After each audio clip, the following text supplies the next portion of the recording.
All right, this lecture is going to be on isotopes. So what is an isotope? Well, atoms and elements are made up of protons, neutrons, and electrons, and we've established this. The nucleus is made of protons and neutrons. The sum of the protons and the neutrons is equal to the atomic mass. So this object right here, if I counted up the number of electrons, I could find the atomic number. If I counted up the protons and neutrons, I can find the atomic mass, right? So we've got two different things we're looking at here. In a given element, the number of neutrons can be different from each other, while the number of protons is unchanging. Well, isotopes are atoms with equal protons, but a different number of neutrons. This also changes the atomic mass units, or AMUs, but not the atomic number. So below, carbon has three forms in which it can be found naturally, all of which have the atomic number of 6 protons and 6 electrons. Yet the number of neutrons varies. So this is carbon-12. Carbon-12 is the dominant form of carbon found on Earth, 98.9%. This tells me that it has atomic mass of 12, while its atomic number is 6. 6 protons, 6 electrons. Therefore, the atomic mass minus the atomic number tells me it has 6 neutrons. But here's an isotope. This is called a carbon isotope. Carbon is still number 6 in terms of its atomic number. But the number of neutrons, notice the atomic mass is larger than carbon-12 by 1.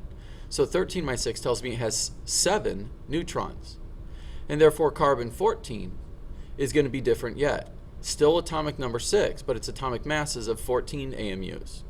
14 by 6 tells me that carbon-14 has 8 neutrons in its nucleus.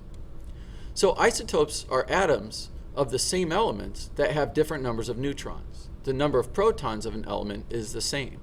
So here's carbon-12, 13, and 14 again. Notice the protons and electrons for all of these are the same. It's only the number of neutrons that are changing.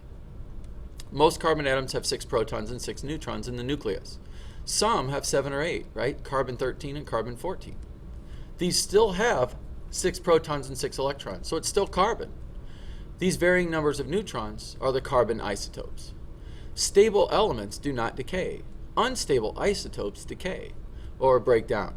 Carbon-12 and 13 are stable. These do not decay. Carbon-14 is radioactive due to the unstable nucleus. So carbon-14 eventually changes itself or breaks down.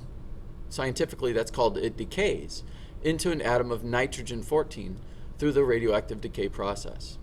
So if I consider isotopes of the same element, but with a different mass here, you'll see that carbon-12 weighs less than carbon-14. The reason is carbon-14 has 2 more neutrons.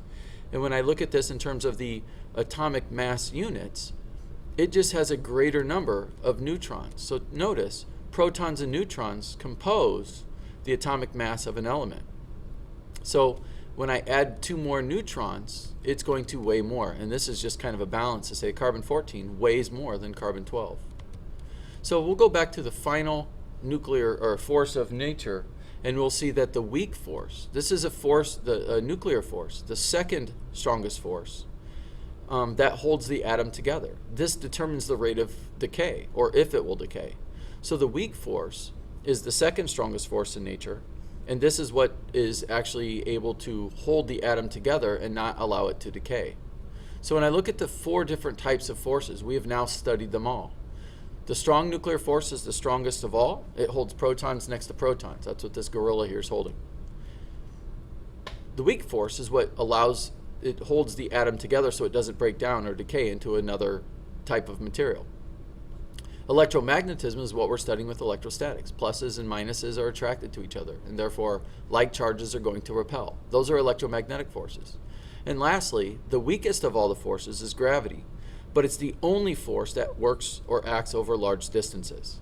Electromagnetism, strong nuclear force, and weak nuclear force, 1, 2, and 3, these here all work over extremely tiny distances, where gravity works over very large distances.